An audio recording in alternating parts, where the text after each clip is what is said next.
Why some couples seem to have a perfect relationship while others struggle to keep the peace. We've all been there, scratching our heads, trying to figure out the secret ingredient that makes some relationships seemingly effortless. But here's the thing.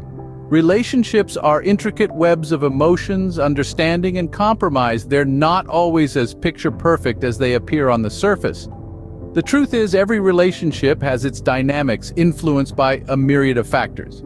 These dynamics are the invisible forces that dictate how two people interact, respond, and connect with each other. They're the unsung heroes or the silent villains of our love stories, often going unnoticed while playing a crucial role in shaping our relationships.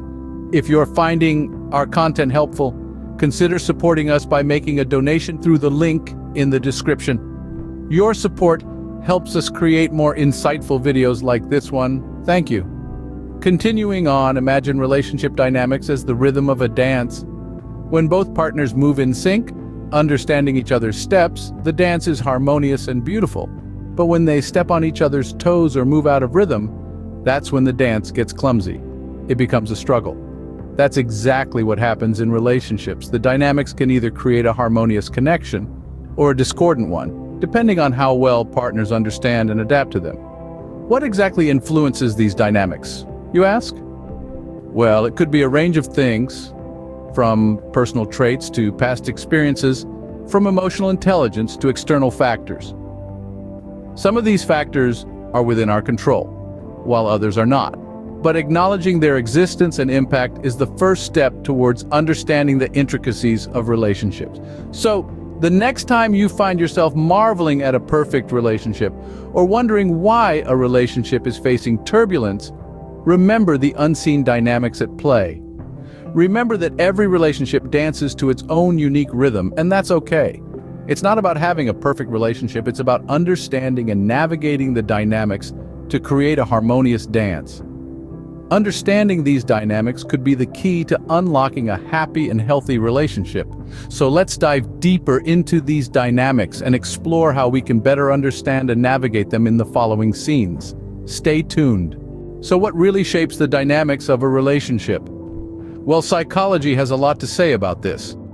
One key aspect is our attachment style. This is a pattern of behavior that we develop early in life, influenced by the way we interacted with our caregivers. There are 4 main attachment styles: secure, anxious, avoidant, and disorganized.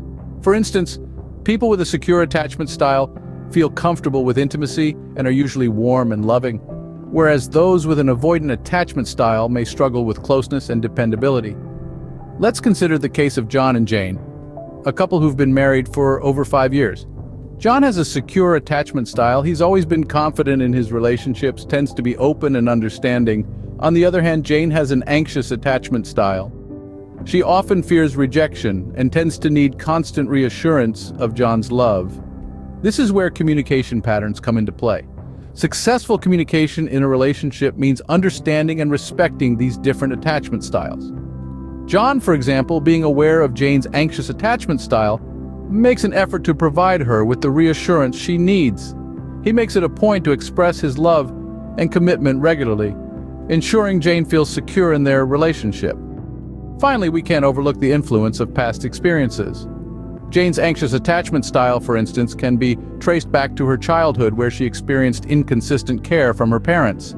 This inconsistency created a sense of uncertainty in Jane that she carries into her adult relationships.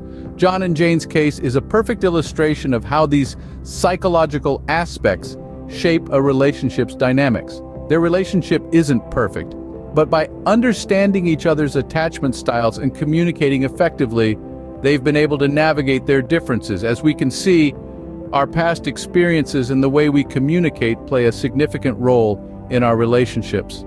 Now let's delve into a concept that's gaining more recognition in relationship psychology: emotional intelligence. Emotional intelligence, often abbreviated as EQ, is the capability to recognize, comprehend, use, and manage emotions in oneself and others. It's like a soft skill, a subtle art that plays a vital role in how we relate to others and how we navigate our personal and professional lives. In the realm of relationships, emotional intelligence is of paramount importance. It's the cornerstone of understanding and empathy, two elements that are vital for fostering a healthy, fulfilling relationship. Being emotionally intelligent means you're capable of recognizing your partner's emotions, understanding them, and responding to them in an appropriate, empathetic manner. Let's consider a case study to illustrate this point. Meet John and Jane, a couple who've been together for a couple of years. John is a logical, analytical thinker, while Jane is more emotionally driven. When Jane comes home from work upset about a conflict with a coworker, John immediately jumps into problem-solving mode, offering solutions instead of the emotional support Jane is seeking. This leads to misunderstanding and conflict, with Jane feeling unheard and John feeling frustrated. Here, a lack of emotional intelligence is evident. John fails to recognize Jane's emotional needs and respond appropriately. Instead of offering solutions, what Jane needs from John is empathy and understanding. She needs him to validate her feelings. This is where emotional intelligence comes into play. Emotional intelligence isn't just about recognizing and understanding emotions, but it's also about responding to them effectively. It's about creating a safe space where emotions are acknowledged, not dismissed. It's about understanding that sometimes all a person needs is to feel heard and validated. So how does one improve emotional intelligence? It starts with self-awareness and empathy.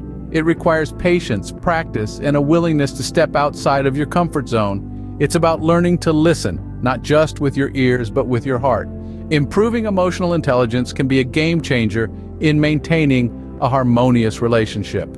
While internal dynamics are crucial, we can't ignore the impact of external factors on a relationship. It's like walking a tightrope, right?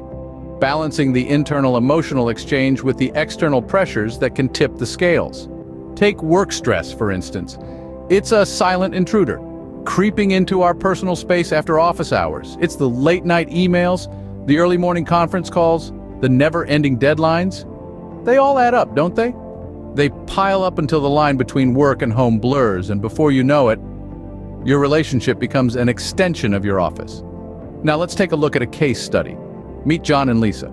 John's a corporate lawyer, always on his toes, while Lisa's a freelance artist juggling multiple projects at once. Their love story was that of a fairy tale until work stress started seeping in. Unresolved arguments, missed dinners, lack of quality time.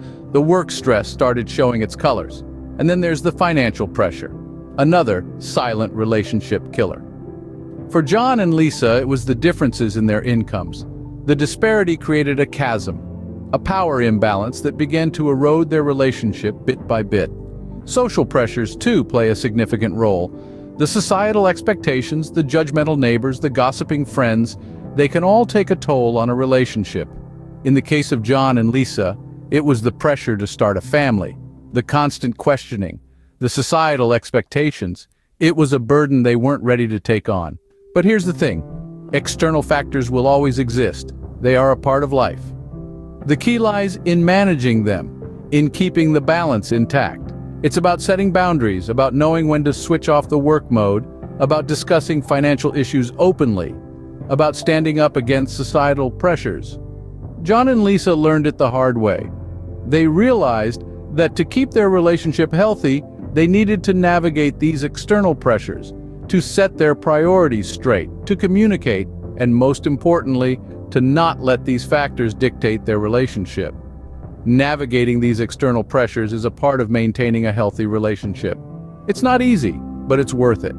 After all, at the end of the day, it's about holding on to the person you love amidst all the chaos. So, what can we conclude from all this? We've delved into the fascinating world of human psychology and relationships, and we've unearthed some nuggets of wisdom. The intricacies of relationships are vast and complex, but at their core, they revolve around understanding and managing relationship dynamics. This understanding is rooted in the psychology behind how we interact with our partners. We've also highlighted the critical role of emotional intelligence. It's not just about understanding your own emotions, but also being able to empathize with your partner's feelings. This emotional acuity is the cornerstone of a healthy relationship. And let's not forget the impact of external factors. These could range from financial pressures to interactions with friends and family. We must remember that our relationships don't exist in a vacuum, and these external elements can significantly influence our interactions with our partners. Remember, every relationship is unique.